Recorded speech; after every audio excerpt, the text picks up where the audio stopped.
Blade Babji సినిమాలో కొందరు కర్రె ముసుగులు వేసుకొని వచ్చి ఓ బ్యాంకులు ఆబడి దోసుకపోతారు కదా.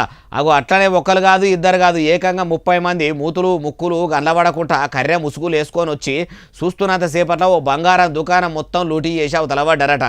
ఎంత పరిశాన్ ఉన్నదో ఒక చూడురి. అవి చూసినరా సుత్తెలు గడపారలు ఇనుపరాళ్ళు తీసుకొని వచ్చిర్రు. అద్దాలు మొత్తం పలగొట్టుకుంటా అల్మాలు మొత్తం ఇరగొట్టుకుంటా అందరి కాడికి బంగారి గొలుసులు ఉంగురాలు బ్రాసులైట్లు పట గొలుసులు కమ్మల బుట్టాలు ముక్కు పుల్లలు ఇట్లా పేల పెట్టుకునే తీరొక్క సొమ్ములను ఎట్లా కొల్లగొడుతుర్రో అందరి కాడికి అందుకుంటూనే ఉన్నారు.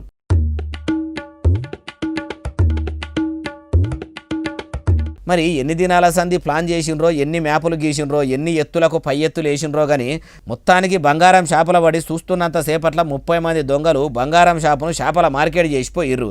ఏడానంటే మనతాన కాదు అగ్రరాజ్యంగా పేరు తెచ్చుకున్న అమెరికా దేశంలో ఉన్న కాలిఫోర్నియాల. దొంగతనం ఎప్పుడు జరిగిందో కానీ ఇప్పుడు ఈ వీడియో ఇంటర్నెట్లో ఇరగమరగా తిరుగుతుంటే మీకు కూడా చూపెడదామని తెచ్చిన. అమెరికా దేశం అంటే ఆడ పోలీసు బందోబస్తు ఫుల్లుగా ఉంటుంది. చిన్నగా అనుమానం వచ్చినా నిమిషాల్లో పోలీసులు ఈగలోలే ఆలిపోతారంటారు. కానీ ఆడ కూడా దొంగలు మోపోయినారు కదా. 30 మంది పడ్డారంటే ఏందన్నట్టు అంటుర్రు ఏ ముచ్చటిన్నోళ్ళు.